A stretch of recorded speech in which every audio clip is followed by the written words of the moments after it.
Everyone's fixated on the race for the White House, but how up to speed are you on all the issues on your ballot? This week we debate the proposed $15 minimum wage hike in Missouri. We truth-check the campaign ads for and against sports betting and dissect the pros and cons of the nearly dozen local and statewide issues on your ballot. It's all ahead on this special hour-long election edition of Week in Review. Week in Review is made possible through the generous support of Dave and Jamie Cummings, Bob and Marlise Gorley, the Courtney S. Turner Charitable Trust, John H. Mize, and Bank of America N.A. co-trustees. The Francis Family Foundation through the discretionary fund of David and Janice Francis, and by viewers like you. Thank you. Are you Team Trump or Team Harris or Team none of the above? Hello, I'm Nick Haynes. It seems almost everyone has decided how they'll vote for president. Chances are good. You've also decided who you want to represent you in Congress. But what about all the other choices you're being asked to make on Election Day? Depending on where you live, did you know there are nearly a dozen issue questions on the ballot? From fixing up classrooms in Kansas to hiking the minimum wage in Missouri to statewide amendments on everything from sports betting to abortion. Confused? Well, we have your back. Over the next hour, we lift up the hood on every question on your ballot. And as you're about to see, whether you live in Kansas or Missouri, you could be feeling their ripple effect soon. Perhaps no ballot measure will have more ripple effects between the two states than Missouri Proposition A. It's another push to raise the minimum wage. Now, if you thought you already voted on that issue just a few years back, you did. But this time, backers are aiming higher, $15 an hour, which would put Missouri's minimum wage at a level twice that of Kansas. Fair wages! When do we want it? Now! Families deserve sick pay. And they deserve a living wage. I don't look at this as a Democratic or Republican issue. This is about the people. For a small business like mine, I mean, that's a lot of money. But unlike the last time Missourians voted for a minimum wage increase, this measure has a twist. For the first time, it also guarantees paid sick leave for Missouri workers. Businesses would be required to provide 1 hour of paid sick time for every 30 hours worked. My bills don't take a day off, so I can't either. They come to work sick because they have no choice. It's that or miss pay that they need to pay their bills, to pay their rent. In just a moment, we have a proponent and opponent of the measure joining me in the studio. But first, my colleague, data journalist Julie Frigette, has been crunching the numbers to see what it means to live on the minimum wage in Missouri right now. So, how well does the current minimum wage support Missouri workers? Let's do some math. And remember, we're estimating here. Based on the current minimum wage, a full-time worker in the state of Missouri would make $492 a week or $2,132 a month prior to taxes. According to Zillow, the average rent in Missouri right now is about $1,345 a month. Subtract that number from 1 month's pay, and you're left with about $787 for the month, not excluding taxes, benefits, utilities, and other bills, food, toiletries, or any other expenses you have to pay. This is what some workers have had to say about living off of this wage. No matter what I brought home, it still was not enough to pay all my bills. You're literally living paycheck to paycheck.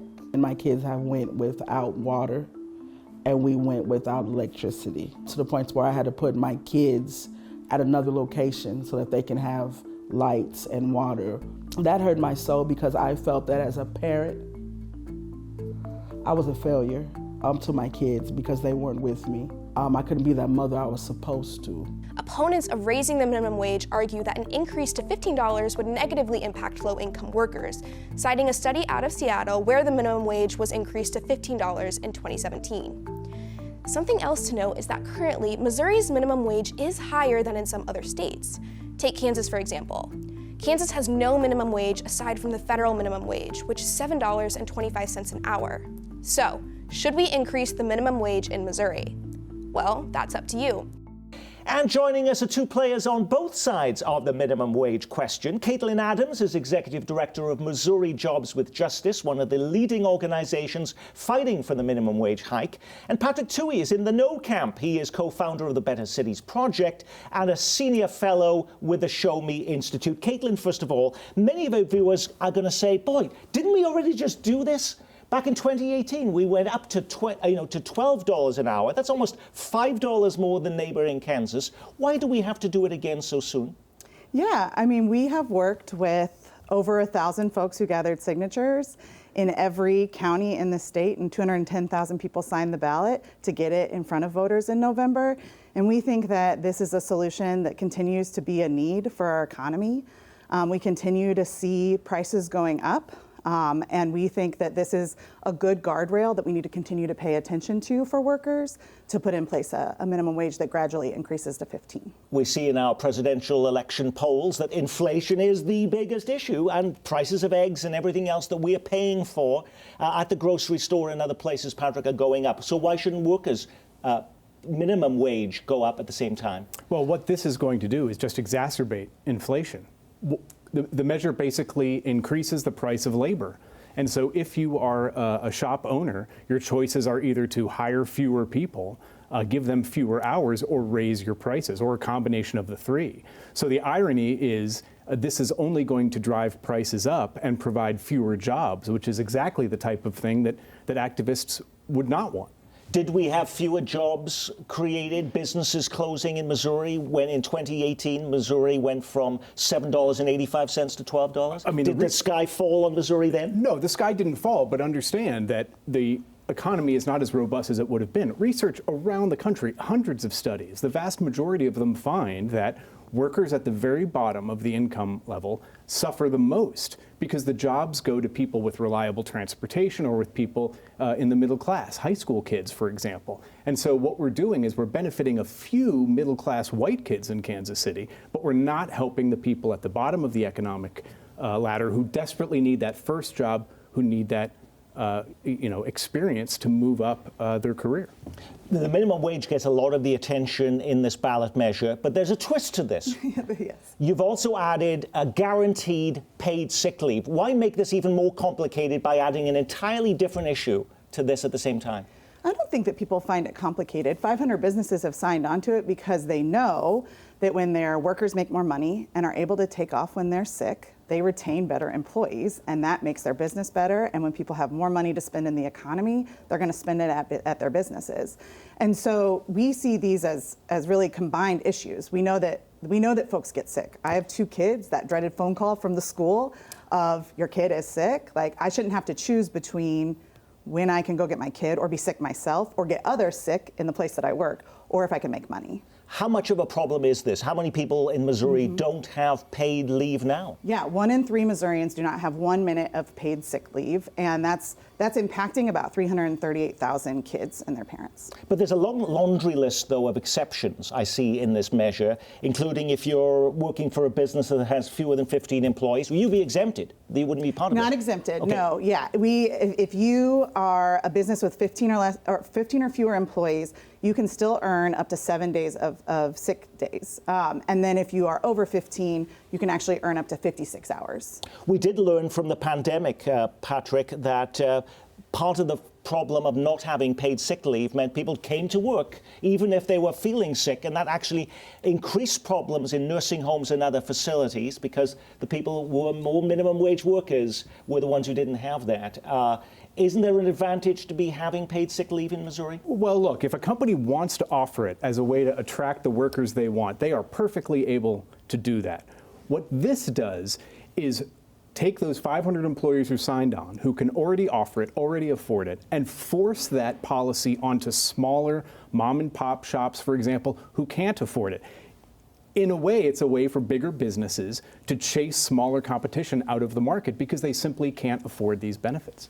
You know, we've had viewers call us and say, why isn't this even necessary when we have companies like Walmart, Target, McDonald's, even Worlds of Fun now offering workers more than $15 an hour now. So isn't the market already working here? We don't need the government to come in and say you have to have a minimum wage of $15? So I think that we see this as a guardrail or a benchmark that we need to have in place, just like we have child labor laws, FMLA, OSHA. Like, we think it is important to have a guardrail for the economy and for workers, and that's why we think that this is a good policy. Well, look, the effective minimum wage is $0 because when you impose higher labor costs on a business, they hire fewer people.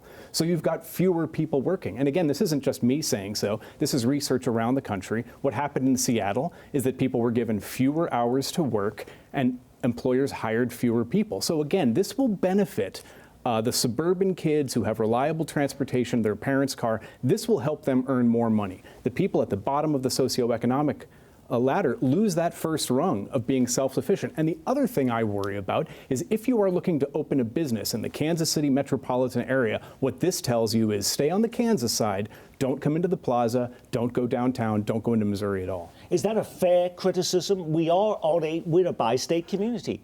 If a business has to increase their costs, wouldn't they just move over to Kansas, where it's now a $7.25, one of the lowest in the country? It's going to be more than double in Missouri to hire the same labor. Yeah, I would argue and kind of do a little bit of myth busting on what Patrick said, because our friends at Missouri Budget Project have put out a report where it shows that since the minimum wage increase in 2018, that Missouri has outpaced our neighbors who have not increased the minimum wage, and we've outpaced the nation in economic growth, and we've outpaced our neighbors in unemployment going down. Missouri Republican Senator Rick Bratton, who's from the Harrisonville area here in the metro, says it will be detrimental to Missouri, which is already feeling the effects of inflation. It does nothing, he says, but turn the dollar menu into a $5 menu. When voters see that, they're going to say, why would I want to vote for that? Yeah, I disagree heavily with Rick Bratton on most things. So, his opinion doesn't weigh very heavy on me, but I am thinking about the workers and the businesses that have been supportive of this.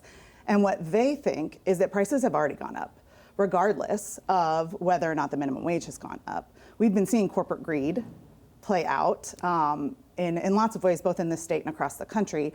And I think what we want to be paying attention to is, again, guardrails in these policies to offset what is corporate greed. And Patrick was talking about the mom and pop shops. That's a lot of the 500 businesses that have signed on to this policy.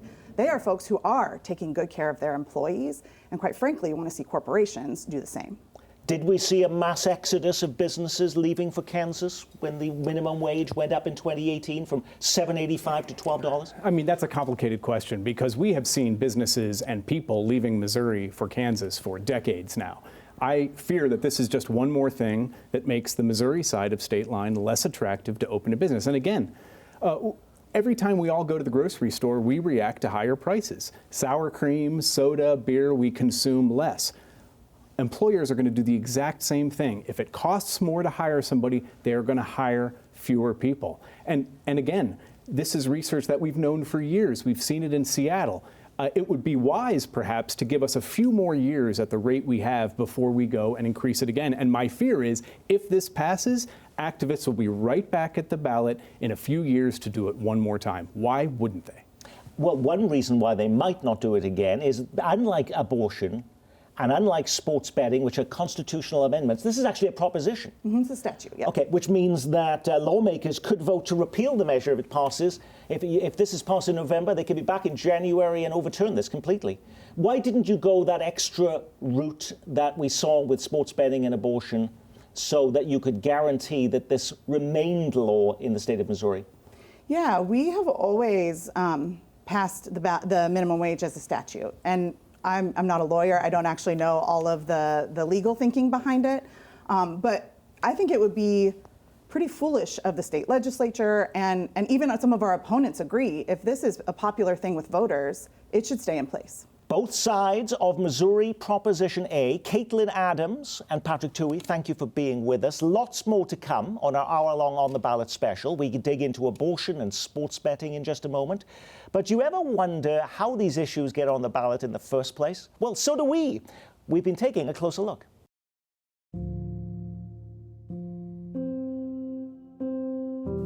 Our country's not perfect, but at least in an aspirational sense, our country tried to be founded on the idea of minority rights with majority rule. The Missouri Constitution retains the right for the people to use the initiative petition process. Anyone can file a prospective change in constitution or law with the Secretary of State's office. First of all, People need to come together and write the initiative. Once that's written, it gets submitted to the Secretary of State's office. We will go ahead and we will send a copy of your prospective change off to the state auditor's office. The state auditor will work on what's called the fiscal note, and that's to inform the people of the state how would that affect the finances of the state. So it's going to cost the state money, it's going to make the state money, it's going to cost counties money, it's going to make them money, exactly what that is. While the state auditor is doing that, the Secretary of State's office starts going through the actual legal language of either the proposed statutory change or constitutional change. We outline all the changes it would make, because we have 100 words in which to concisely, completely, and clearly explain to anyone what that change would do.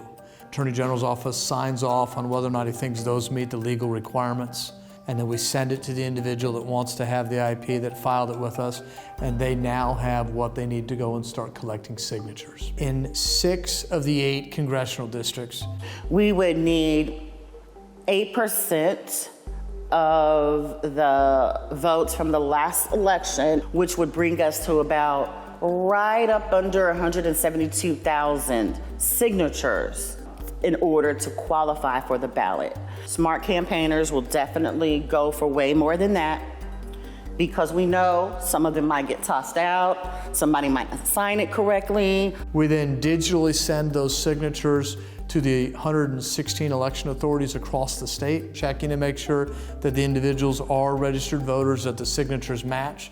Once we do meet the threshold of signatures, the Secretary of State issues a certificate. We gave out either a certificate of sufficiency if an initiative petition had met the requirements for signature collection, or a certificate of insufficiency if they hadn't met the requirement for signatures. Then there is judicial review. We write a ballot summary that puts it onto the ballot. Still, the work isn't finished. Now we have to educate our community more. Like, what does this really mean? Let's get all of these questions answered. The final step is turn out to the polls, right? We need people to actually vote on it. The initiative process began to become popular again in terms of being used widely in the 1970s. Conservatives discovered that they could get around liberal state legislatures. Over the last decade and a half, when conservatives have enjoyed greater strength at the state legislative level, it's liberals who have now rediscovered the utility. Increasingly over the last 10 years, voters have sought to go around the legislature to enact policy that otherwise is stalled out. Medical marijuana was a good example. So was Medicaid expansion in 2020. It'll take you about an hour to gather 8 to 10 signatures. And for Medicaid, we submitted 350,000. And it's something that has increasingly gotten under the skin of Republican lawmakers who have supermajorities in the legislature, and they're watching these ballot measures being pushed for the most part by liberal interests and voters overwhelmingly approving them. And so one of the things that they've tried to do for several years now is make it harder to either get something onto the ballot or pass something when it's on the ballot, especially when it comes to a constitutional amendment. Let me tell you a little bit about House Joint Resolution 79. It will put before the Missouri voters the question, is a simple majority to change the constitution of our state too low a threshold? Increase the number of signatures you would need, increase the cost, increase the number of congressional districts that you have to collect signatures. There's some that want to say that the legislature has a veto over it, or increase the threshold. So maybe instead of 51%, you have to get 60%.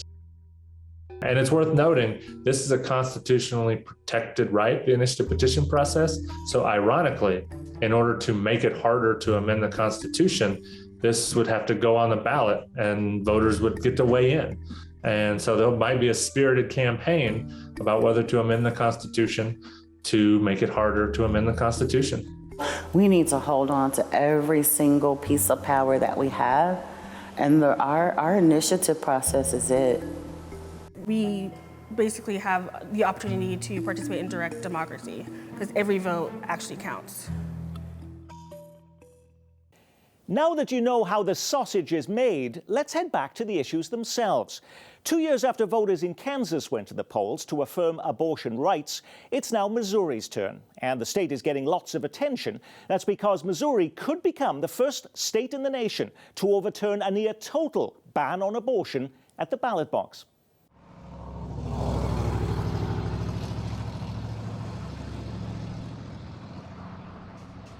I was a child who was told often that I wasn't dressed the right way or acting the right way and doing what I was supposed to be doing with my body. And so this work is very personal to me. That's the fuel that keeps me going when I am burned out and tired from traveling all over and seeing patients that are also, quite frankly, burned out and tired because of the amount of hoops they've had to jump through.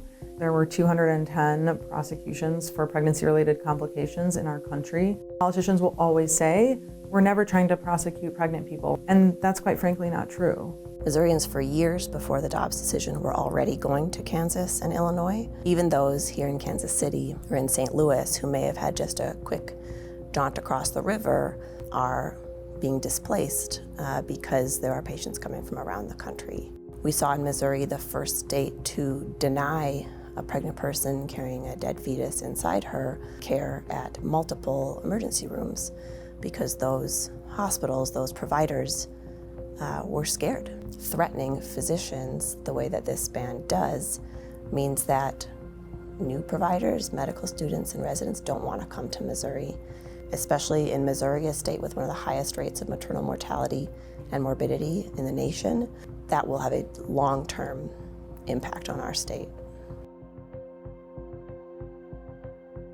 The opportunity to vote yes on Amendment 3 means that we can rebuild a level of abortion access that our state has never had before. It defers to physicians' judgment to determine fetal viability, and it allows patients to be able to have open and honest conversations with their providers.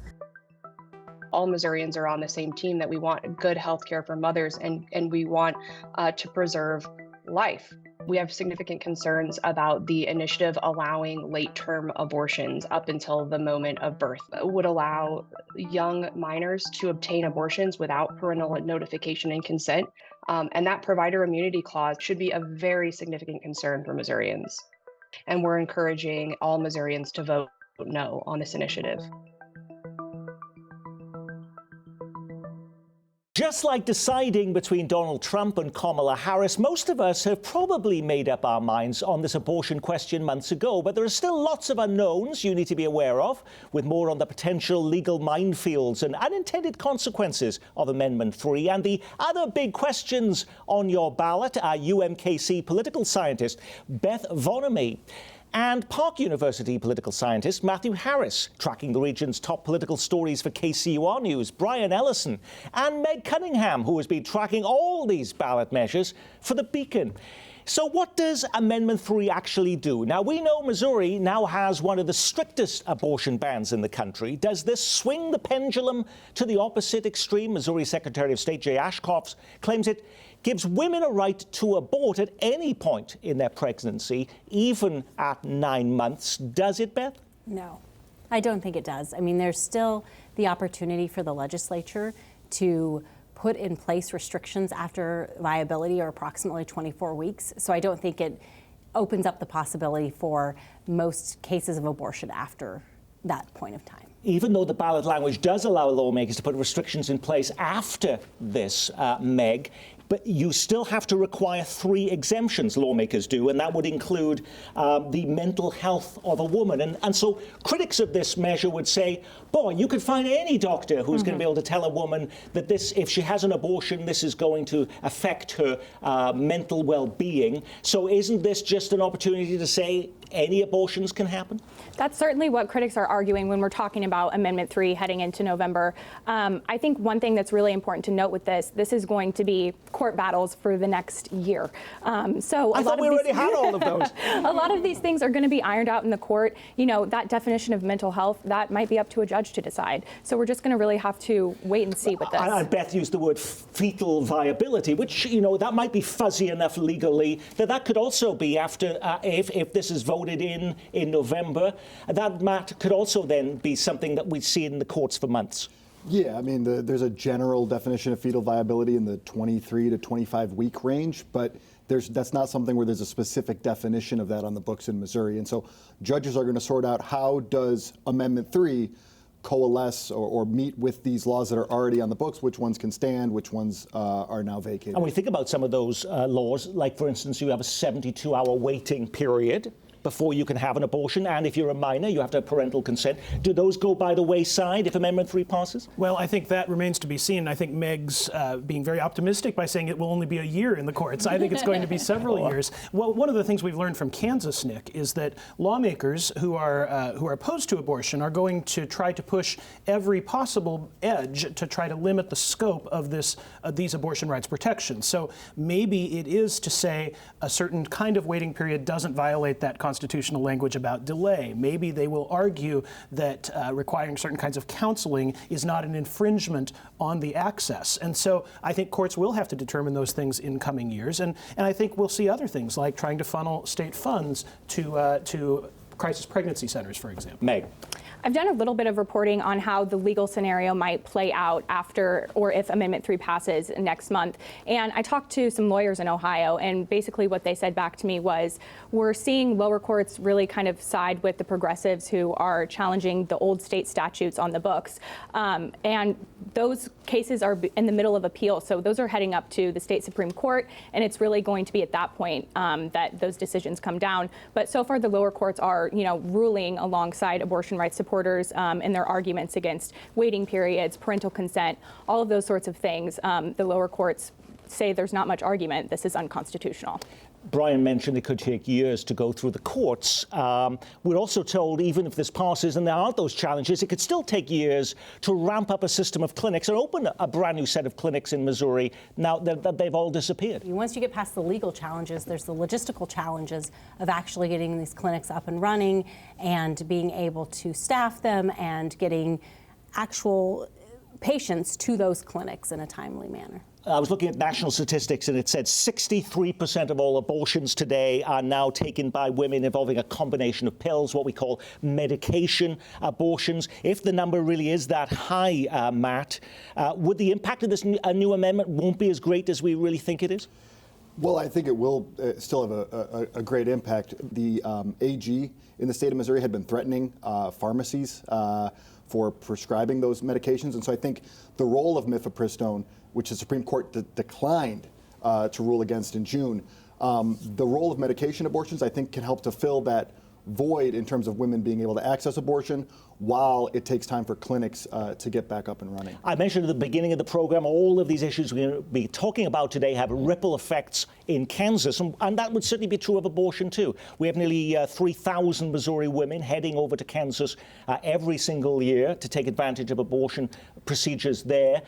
Do some of those clinics close as a result of if this passes? Oh, I don't think so. I think the demand is already exceeding what they can provide in the states that have legal abortion. And so given the legal challenges, the logistical challenges, and the demand, I don't anticipate those clinics having trouble staying open. Meg, is there anything else we need to know about this amendment before we vote? I would just add that this is very broad language. There aren't a ton of definitions that are included in the amendment. So what that ultimately is going to lead to is, lots of court battles, for the Attorney General in the next 3-4 years, and certainly the legislature is going to get involved with that fetal viability element as well. While abortion is getting more attention than any other issue on the ballot, running a close second in the number of ads at least seen on TV is sports betting. 38 states have already approved it, including Kansas. $15 in honor of Patrick Mahomes on the Chiefs winning the Super Bowl. Alrighty, it's been 2 years since Governor Lori Kelly placed that first legal bet in Kansas. Since then, thousands of Missourians have been crossing State Line Road to place their own wagers on the Chiefs, Royals, and other sports. So if this passes, Missourians won't have to sneak over the border anymore, Brian? Well, apparently not, although plenty of them were doing that, by all accounts. The reality, Nick, is that I think voters and potential sports bettors have been asking for this for many years. It's had generally bipartisan support in the legislature, other than a little complexity that was keeping it from being passed. This will be a significant change, and there will be significant dollars at stake. Where will you actually be able to get if this to actually bet if this passes? Well, so there are a few different locations. Obviously, at casinos, this legislation also provides for the casinos to partner with apps. So there'll be different platforms where you can place a bet from your phone. There's also a piece in this legislation that would potentially provide for there to be betting spaces at actual stadiums. So there might be, eventually you may be able to actually place a bet on Patrick Mahomes plus 1.5 touchdown passes while you're at Arrowhead Stadium. So that's why then the Chiefs and the Royals were so fixated on trying to get this on the ballot and helping with their money to put it on the ballot. So that's what's in it for them? Yeah, I mean, sports teams across the state are really interested in seeing this pass. Of course, there's that provision included, but also they're just looking to see more engagement around their teams, looking to see the public be really engaged in those games. That's the ultimate payoff for them. Now, we have seen tons of ads in this campaign to legalize sports betting. I thought it would be valuable to truth check the ads. Here's one of the main commercials for the proponents campaign. As a mom and former first grade teacher, I care deeply about education. That's why I'm voting for Amendment 2. Legalizing sports betting will generate tens of millions of dollars every year for our classrooms, helping increase teacher pay. Amendment 2 has a constitutional guarantee that ensures the money from sports betting goes to our schools. No more wasted dollars. Take it from this mom and former teacher. Amendment 2 is the right thing to do. Wow, are Missouri teachers all going to be driving BMWs and putting in-ground swimming pools in their backyards if this sports betting measure passes, Beth? No, I think there will likely be more than $0 in tax revenue that comes from this amendment.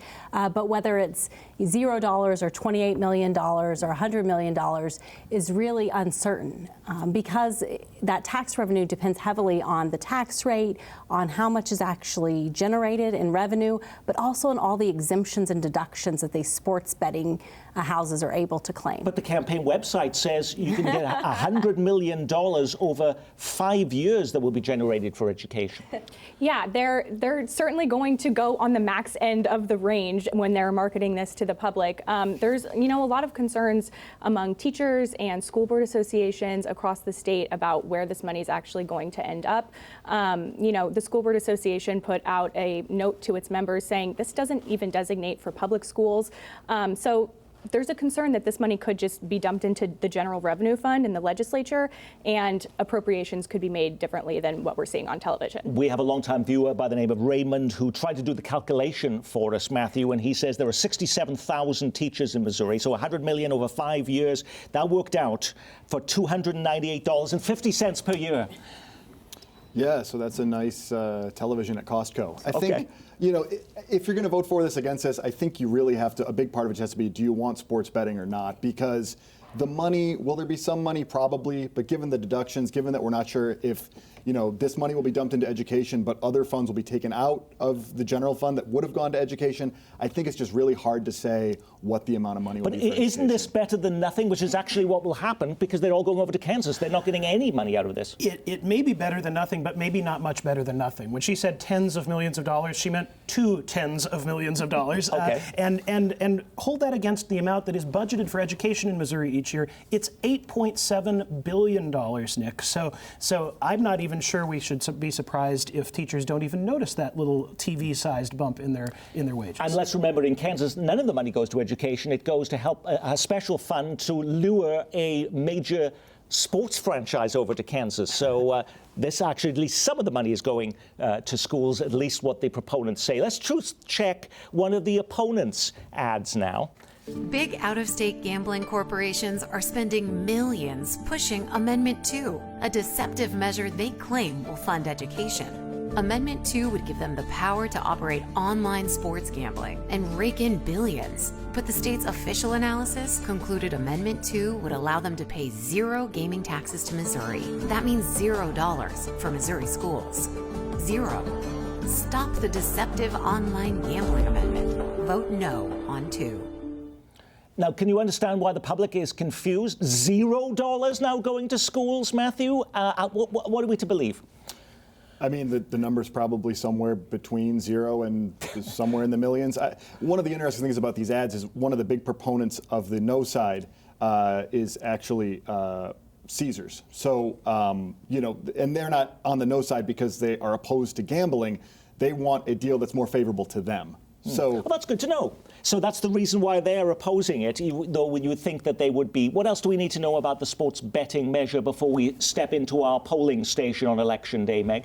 The campaign would direct you to a part of the measure that says that there's a 25% cap on those free and promotional bets, which are the tax-free bets. So they want to direct you to that figure and say, no, the $0 is not true. We're capping out those free and promo bets, and the schools are actually going to get this money. Now, sports betting isn't the only gambling measure you're going to be asked to decide on Election Day. Did you know you're also voting on whether to approve a 14th casino in Missouri? The Netflix series Ozark was largely set at a fictional casino at the Lake of the Ozarks, but you get to vote on a real one there. But wait, didn't we already approve casino gambling in Missouri? Why do we even need to vote to go from 13 to 14 casinos, Brian? Nick, you have tapped into the most arcane aspect of gambling regulation in Missouri that requires casinos. Basically, the Constitution forbids gambling except. And it's always in the exceptions that the law is made. So the exceptions allow for certain casinos along river boats along rivers up to a certain size. And over time, they said they don't have to be boats. They just have to be surrounded by water, little moats of water. They limited the number. And so what this amendment would do is simply create one more permission for one more casino in one more place, a place that currently doesn't have casinos, which currently are limited to the Mississippi and Missouri rivers.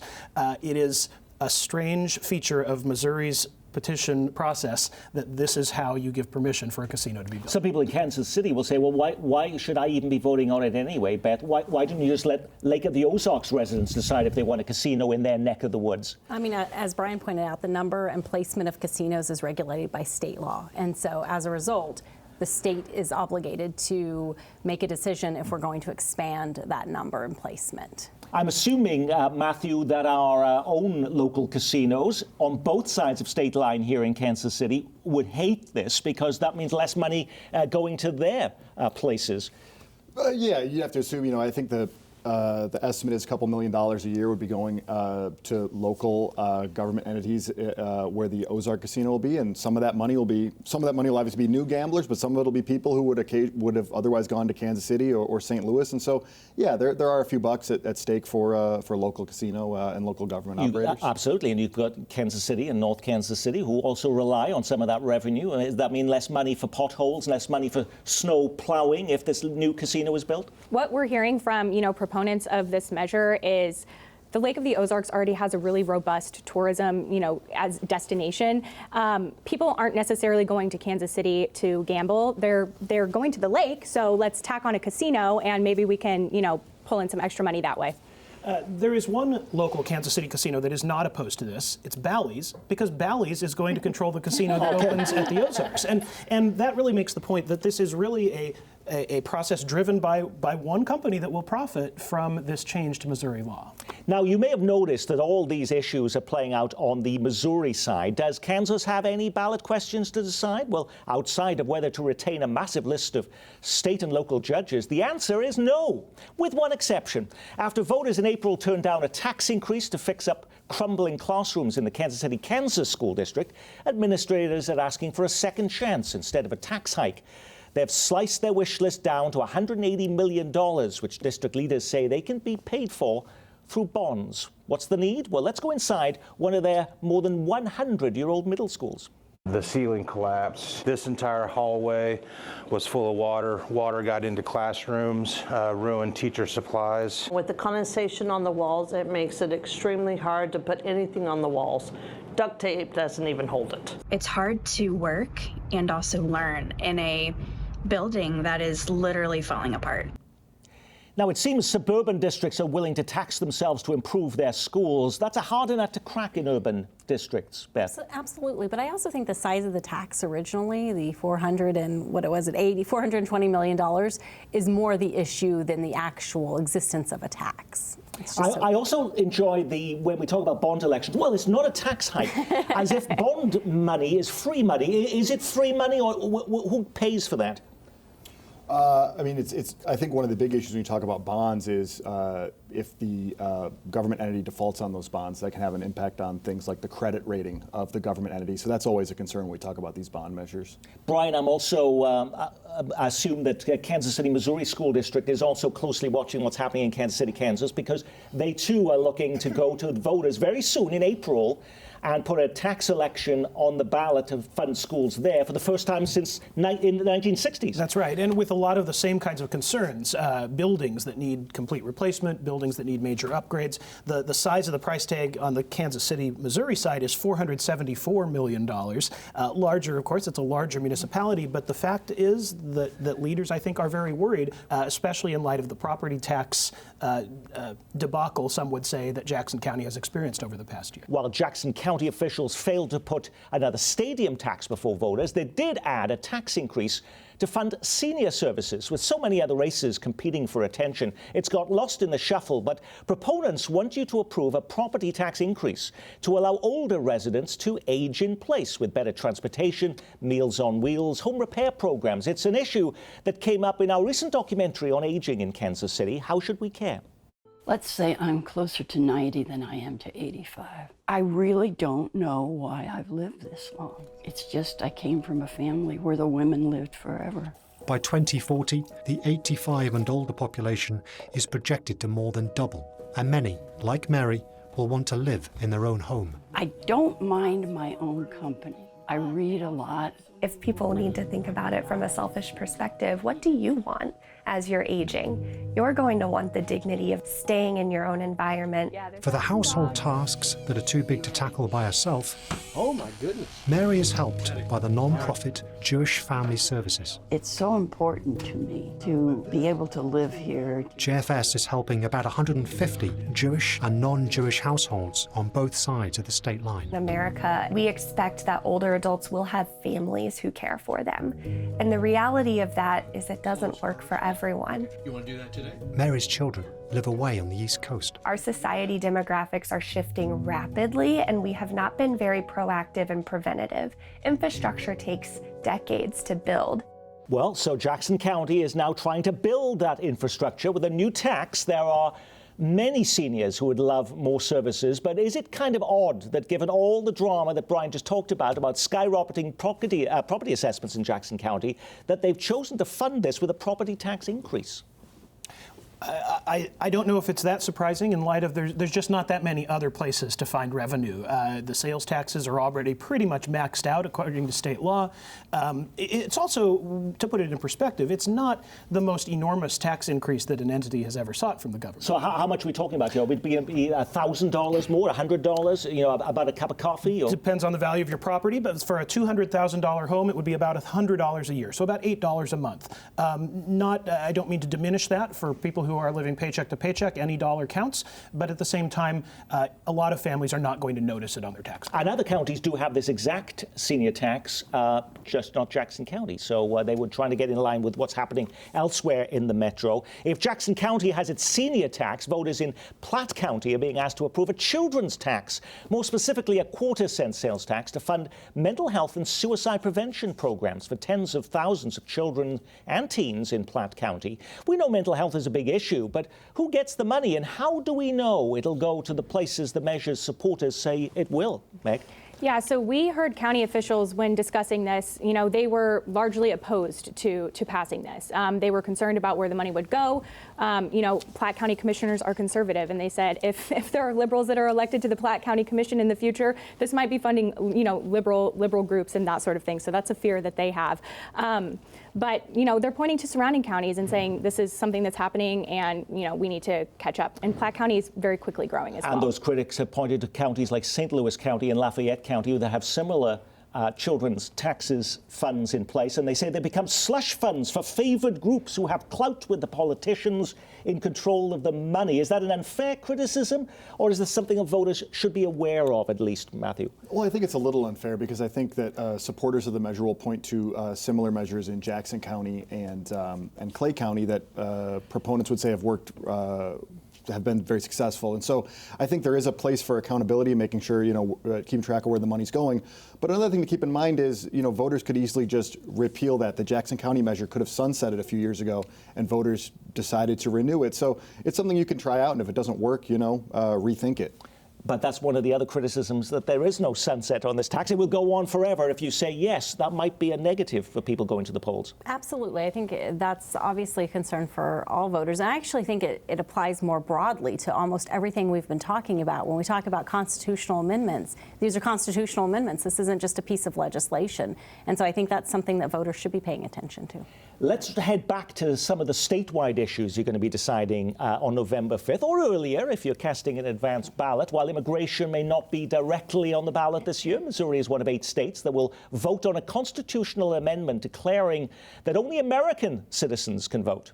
Our elections are bad, and a lot of these illegal immigrants coming in, they're trying to get them to vote. Donald Trump has made it a big campaign issue, yet we keep hearing in news reports that federal law already prohibits non-citizens from voting. So why is this considered necessary, Matthew? I don't think it is necessary. To me, this piece of the amendment is eye candy for some of the stuff that comes later about ranked choice voting and basically trying for, it's a Republican attempt to have partisan control of elections. It's sort of similar to the repeal of Clean Missouri a few years ago, where there's little eye candy that says, oh, we're going to, gifts from lobbyists are going to be set at $0. Well, it was already at $5. So you have a little eye candy to draw in the voters, draw in the base, and then the stuff you really want is further down. We're going to talk a little bit about those other meaty parts of this amendment, but you have to read further down to see. But let me just stick with the citizen voting part of this. But other than saying you have to check a box when you register to say I am a U.S. citizen, who's checking? I mean, do we have local authorities doing audits, going to people's home and hiring investigators to see if people are lying or not?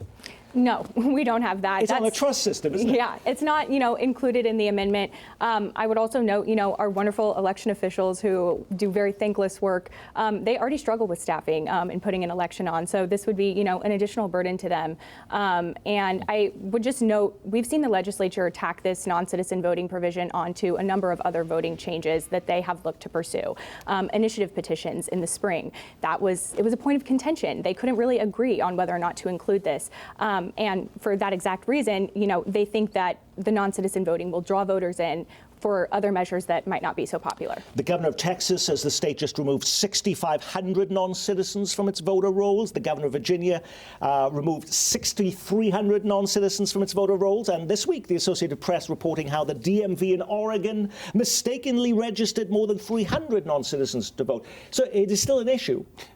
It would have been an issue with or without this in those state constitutions. The law isn't changing. Non-citizens have not been allowed to vote even before this has passed. But we are seeing non-citizens being allowed to vote in local and state elections, and I see an increasing number of places where that's happening, from Washington, D.C., Maryland, Vermont, and California. So if this passed, it would stop, for instance, in Kansas City, non-citizens, if there was an effort made in the future, to vote for mayor or perhaps your local school board?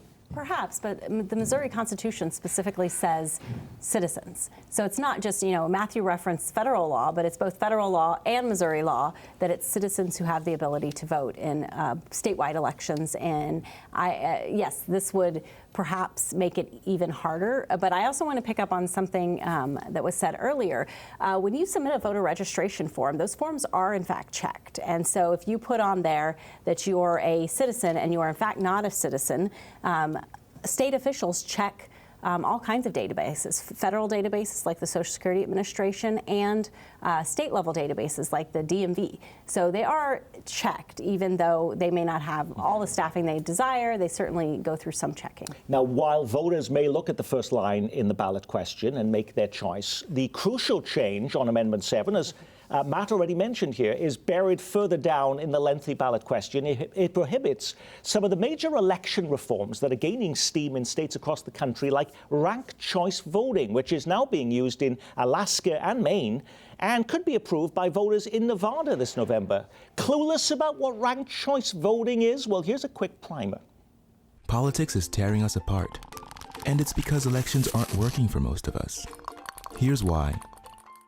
In the U.S., each of us can vote for the candidate we like the most, But whenever more than 2 candidates are running to win one seat, it's possible for most voters to hate whoever wins. Because of this split vote, politicians can ignore the will of most voters and still win. Ranked choice voting gives you the freedom to select a backup choice to prevent that from happening. Let's say a group uses ranked choice voting to decide what to eat for dinner tonight. Each voter selects their favorite dish, but also has the option to choose backup dishes. If one food receives more than half the votes, it wins, just like in any other election. But let's get to dessert, where the competition is more fierce. What if no ice cream flavor has more than 50% of the vote? Under a normal race, vanilla would win, even though a majority of voters didn't pick it. With ranked choice voting, the flavor with the fewest votes is eliminated, and voters who chose that flavor as number 1 will have their votes count for their next choice. Everyone gets a say, no one wastes their vote, and the winner is the flavor that the largest number of people agreed upon. That's ranked choice voting. It's as easy as 1, 2, 3. So if you like the idea of this system, you may want to vote no on Amendment 7 because it would, election reforms like this one, it would ban them. Now, if you find the whole thing confusing, silly, even dangerous, then you want to vote yes, Matthew? Yes, I mean, I think there are some proponents of ranked choice voting will say things like it opens people up to feel like they're free to vote for a third-party candidate and still feel like they're not throwing their vote away. But I would add, ranked choice voting can be incredibly confusing, and there can be some sort of counterintuitive effects. I think on the Republican side of this, though, that they're looking at things like what happened in Alaska, where Mary Peltola was the first Democrat to win the statewide House seat there since the 1970s, and saying taking ranked choice voting off the table will allow for more partisan control of election results. Can you think of any big race, Brian, that if ranked choice voting had been used, we would have seen a different result here? Well, it's impossible to know without the ranked choice voting actually happening, but I think as recently as the most recent primary election for lieutenant governor, the Republican primary, David Wassinger won with 31% of the vote. The most conservative, some would say less experienced candidate than the next 2 candidates, Lincoln Hough and Holly Rader, both serving in the General Assembly. Hough got 30%, Holly Rader got 22%, and then 17% were split among several other candidates. I don't think it's at all a stretch to imagine that as those candidates' second choice and third choice votes scrolled up to the top candidates, that Lincoln Hough or Holly Rader might have ended up with a majority of Republican voters over David Wassinger. Now, if these are such fabulous systems, Beth, why is it that some of the places that have adopted this, including Alaska, I see they've got it back on the ballot this November. In Alaska, they're going to be looking to repeal the ranked choice voting system they already put in place. So is it not working the way they think? Well, I think there are some downsides, as Matthew pointed out, sort of in the way that it actually operates. But the reality is these are political reasons because political parties don't like uncertainty, and ranked choice voting creates uncertainty, and it pits potentially Republicans against Republicans and Democrats against Democrats, and that makes people uncomfortable. And instead of just voting against it or not bringing it forth, they're going to ban it entirely before it even has a chance. Now, of all the issues on the ballot, perhaps the strangest and most befuddling is Amendment 6, which is why I left it to the end. It sounds innocent enough. It reads, shall the Missouri Constitution be amended to preserve funding of law enforcement personnel? Who could be against that? Well, here's what it actually does. It charges offenders convicted of crimes in Missouri with a $3 to $4 fee to help pay for sheriff's pensions and the retirement funds of prosecuting attorneys. It seems kind of audacious. I was just wondering, first of all, where are these prisoners getting all this money to be paying for those sheriff's pensions? Yeah, that's something we're hearing from proponents is, this is baked into the court fees. This is something that they see as really an administrative cost, ultimately funneled to those retirement systems. But we do know, of course, that prisoners in Missouri are disproportionately low income or living in poverty. $3, $4 really adds up, and the state does have the power to, track down those dollars, which is ultimately a cost to every taxpayer. Why limit yourself there, though, Brian?